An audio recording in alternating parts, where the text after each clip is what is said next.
And I remember once, there was an interview that I'd seen, and you was talking about almost breaking out Afrobeats from your point of view, and you was like, listen, I don't do Afrobeats.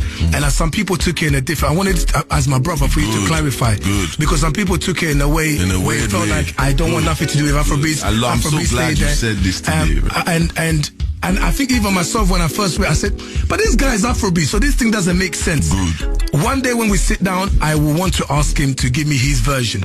Good. Clarify on that. Okay, so basically, when I got to Nigeria and started my career, right, you can check it from my first ever interview, my first ever whatever. You see that I said I do Afrofusion, right? Good. And why did I do that? Was because when I first got home, I realized that this music I'm making is not what everybody, it's like there was almost no place for it at home. I had to create my own place for it. Do you understand what I mean? And in creating my own place, that now became a place where people who had nowhere else to go would come to. People who couldn't fit in. That's when I'll give birth to what they now call alter movement in, what I mean? Stuff like that. You understand? So it wasn't a thing. That's like on my starting explanation. But you see, when I said it on that time, on that interview, it was because I didn't understand two things. One, I didn't understand why everybody just wanted my music to be inside one box.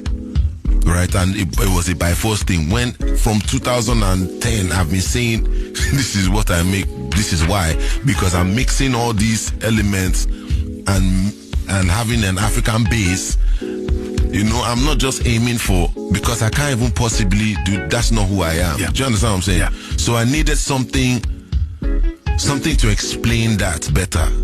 You understand? And now the way I saw it, if you just put everything into Afro, you just put me into Afrobeats like that, you're now comparing Socrates to Kendrick Lamar. Do you understand why? Because they both say two things that rhyme. So now they both must be rappers. Do you understand what I'm saying? Yeah. They must both answer hip hop.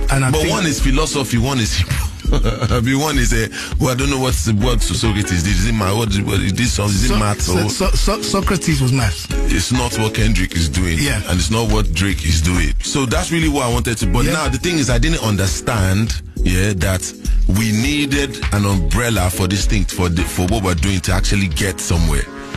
Like we needed that. It's like in order for us to be, we needed that vehicle to take us somewhere. On the same level as R&B, and as hip hop. Yes, you understand?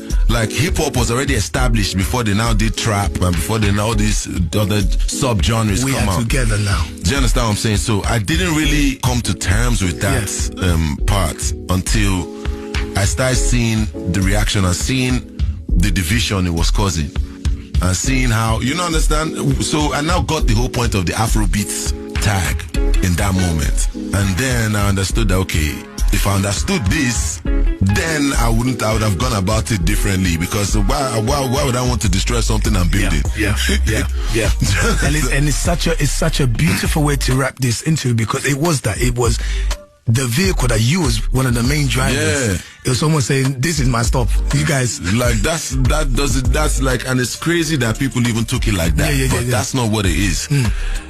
Obviously, there is the part where I didn't realize that, this tag is, we need this to go anywhere. Absolutely. You understand? Because there won't be any R&B, and there won't be any hip hop, and there won't be any of these genres that are taken seriously if their beginnings were like this. If in their beginnings there was a lot of all these separations and all these, you understand? So I totally get it, and I apologize for that confusion, my brother. You understand? My brother.